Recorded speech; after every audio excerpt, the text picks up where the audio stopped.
algorithm detect the better pattern.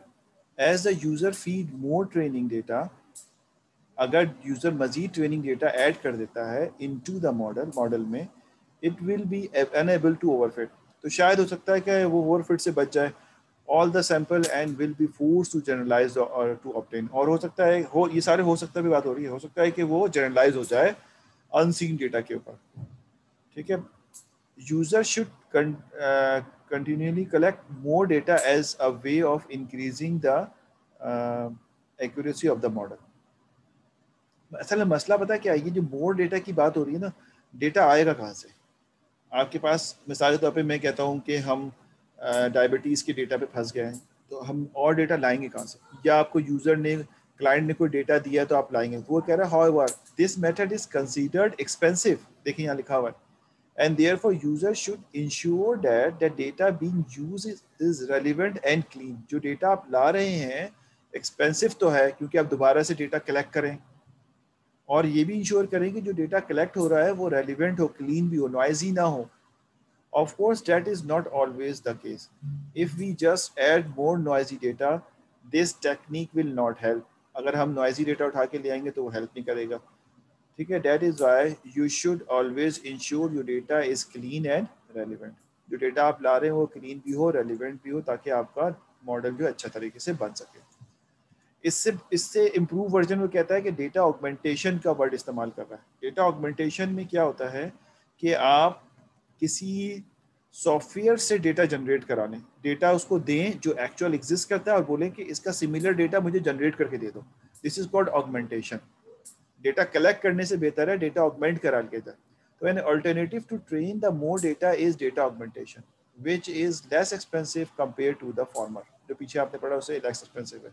If you are unable to continuously collect the data, आप अगर enable है कि आप डेटा कलेक्ट करें दोबारा नया data, you can make the available data set appear deserve.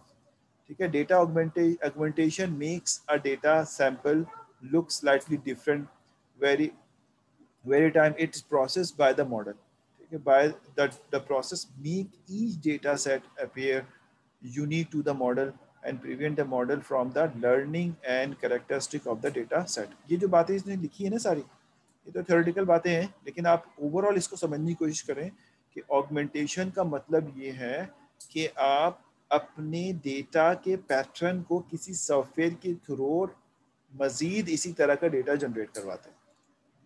So data augmentation makes the sample look slightly different every time. It is the process by the model. The process make each data set appears unique to the model and prevent the model from learning the characteristic of the data set.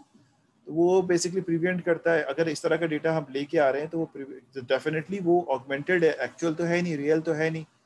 जब real नहीं है तो इस basis के ऊपर वो आपके data को जनरलाइज, यानी इसकी जो इंटरनल कॉम्प्लेक्सिटी है वो मिनिमाइज करके जनरलाइजेशन की तरफ आपको मूव कर रहा होता है. तो इसलिए ऑगमेंटेशन जो है डेटा कलेक्शन से ज़्यादा बेहतर मेथड है, एंड सो ऑन. इसके बाद के मेथड्स जो हैं वो रिड्यूस द कॉम्प्लेक्सिटी और डेटा सिंप्लीफिकेशन, और इस तरह के जो मेथड्स हैं वो आप खुद आगे रीड कर लीजिएगा. रीडिंग मैकेनिज्म है, और ऑनसेबल जैसे मैंने बताया ऑनसेबल भी कर सकते हैं. इस तरह के डिफरेंट मेथड है, रिड्यूसिंग द रेगुलराइजेशन. तो ये आप ज़रा डिस्कस कर लीजिएगा अपने तौर पे. तो ओवर फिटिंग जो है इसके रीजंस, इसका टेक्निकल डिटेक्शन, प्रिवेंशन, ये हमने डिस्कस कर लिया. एक दफ़ा आप थ्रू हो जाएंगे तो आपको और भी आसानी हो जाएगी. ठीक है. यहाँ पे हम इसको रोकते हैं और अटेंडेंस लेके आपको क्विज अपलोड करते हैं और आप नमाज के बाद क्विज देते हैं. बस इसी बात है, वेट करना ज़रा. अगर अटेंडेंस ले लो उसके बाद फिर हम इसको करते हैं.